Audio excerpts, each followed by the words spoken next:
Hey guys, good afternoon. I want to address a question that I received.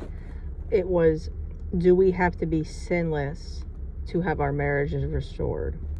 And horror movies were brought up because in one of my videos I had said something along the lines of watching horror movies and I was convicted of it, all that stuff. Now, by no means, you guys know the type of person I am.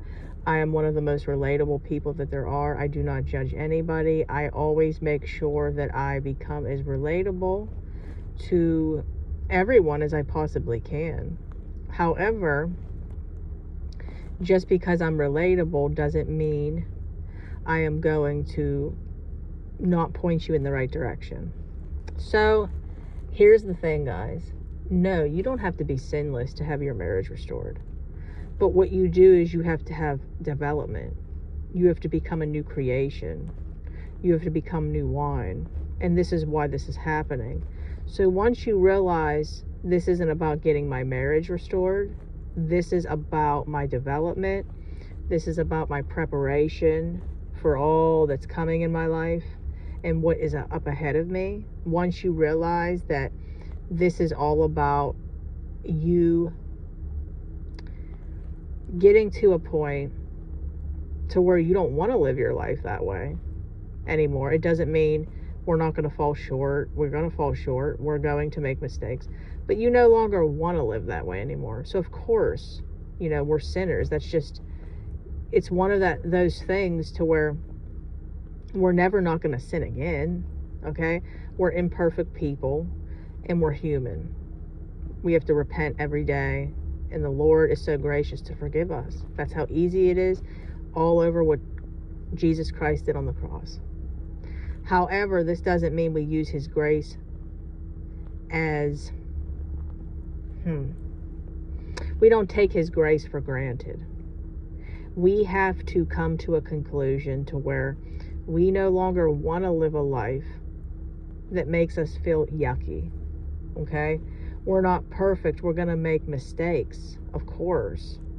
You don't have to be sinless, okay? And you never will be sinless. I got news. You could try to do everything perfect and you still won't be sinless, okay? Just like, for instance, thinking things.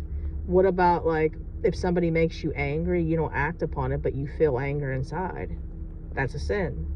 So we're never going to be sinless, okay? We're always going to wrestle with sin. But there's things that have to take place in your development in order to be able to get to the next step of having your spouse back.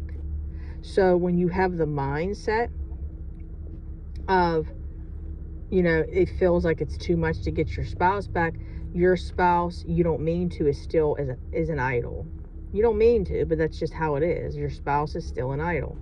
And when your spouse is still an idol, this just shows that you still don't understand yet. It's not your fault. You just don't understand yet. So no, you do not have to be sinless, but there has to be an improvement and a change in your life. You have to become new wineskins. Because what God's doing is this is going to be a new marriage with new people.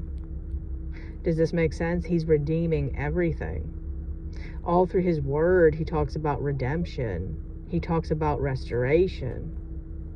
So this is what He's trying to do. And one thing I liked in the shack is how in the shack, God had told Mackenzie about how He wanted to redeem the murderer too.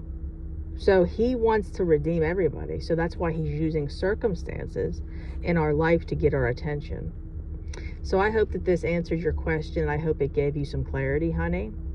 If you guys need more clarity, if you guys would need help, you guys are more than welcome to email me to work together.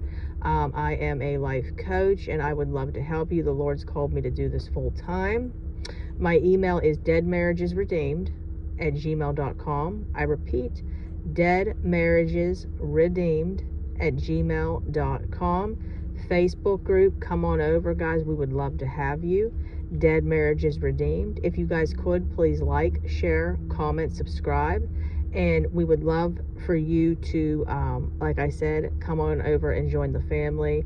I know that this journey's hard and we need people to be able to talk to. So that is where we fellowship. So you all have a wonderful day, and I will talk to you guys soon. Bye, guys.